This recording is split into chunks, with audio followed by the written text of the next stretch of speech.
As 8 fases da vida após a morte segundo a Bíblia, em ordem, do momento em que você morre até o estado final eterno. Fase 1. A separação.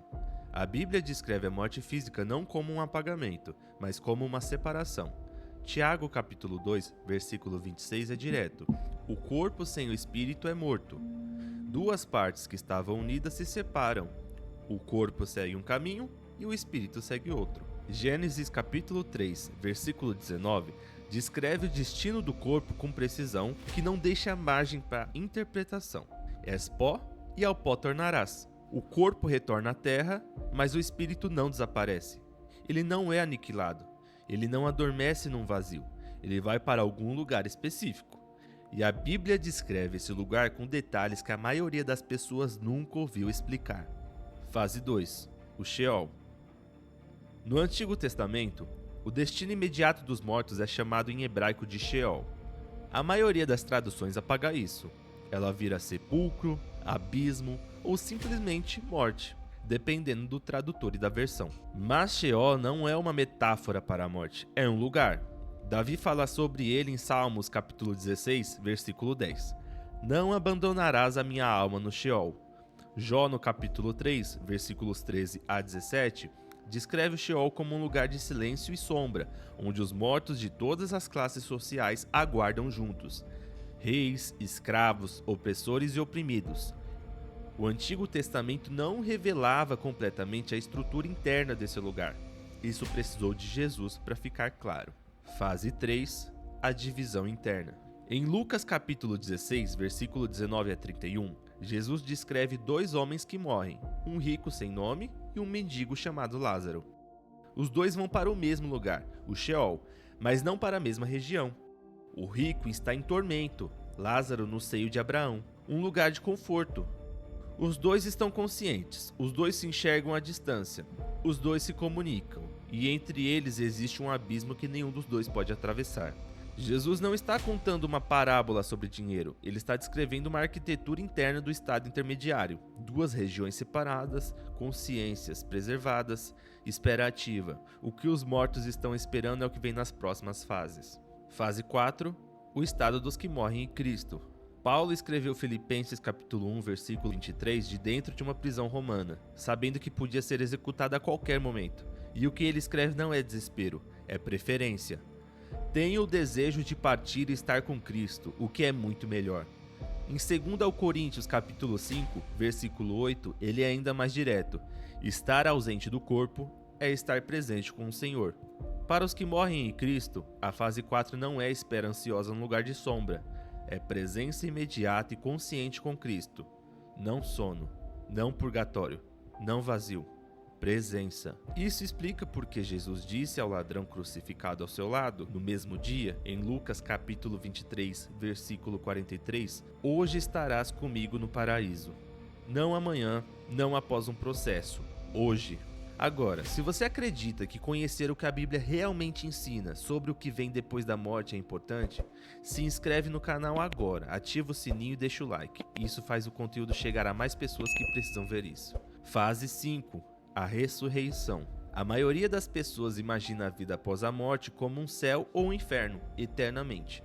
A Bíblia ensina algo diferente. O estado atual dos mortos não é o estado final. Há um evento futuro que muda tudo, a ressurreição. Em João capítulo 5, versículo 28 e 29, Jesus diz que chegará a hora em que todos os que estão nos túmulos ouvirão a sua voz. Todos. E em 1 Coríntios capítulo 15, versículo 20, chama Cristo de primícias dos que dormem, a primeira ressurreição de um processo maior que ainda está por vir. O corpo importa. O que foi vivido no corpo importa. A ressurreição não é uma metáfora. É um evento físico e datado no calendário profético da Bíblia. Fase 6. O julgamento. Hebreus capítulo 9, versículo 27 é uma das frases mais absolutas de toda a Escritura. Está ordenado aos homens que morram uma vez, e depois disso, o juízo. Não há reencarnação, não há segunda chance após a morte, há um julgamento.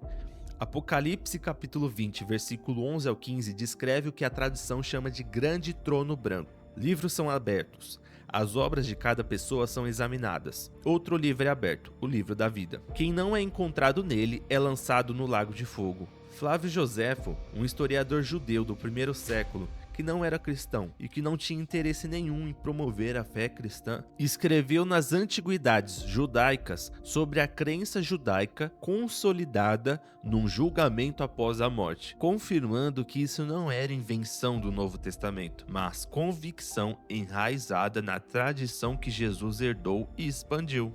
Fase 7. O destino final dos que rejeitaram. Jesus fala sobre o inferno com mais frequência do que qualquer outro escritor bíblico. Ele usa a palavra Geena, referência direta ao Vale de Rinom, fora de Jerusalém, onde corpos de criminosos eram queimados continuamente e o fogo nunca se apagava. Em Marcos capítulo 9, versículo 47 e 48, Jesus descreve um lugar onde o fogo não se apaga e o verme não morre. Em Mateus capítulo 25, versículo 46, ele coloca os dois destinos em paralelo, usando a mesma palavra grega para descrever a duração de ambos, aionios, eterno.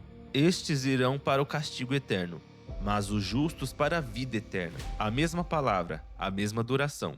Se um é eterno, o outro também é. Fase 8, o estado final restaurado.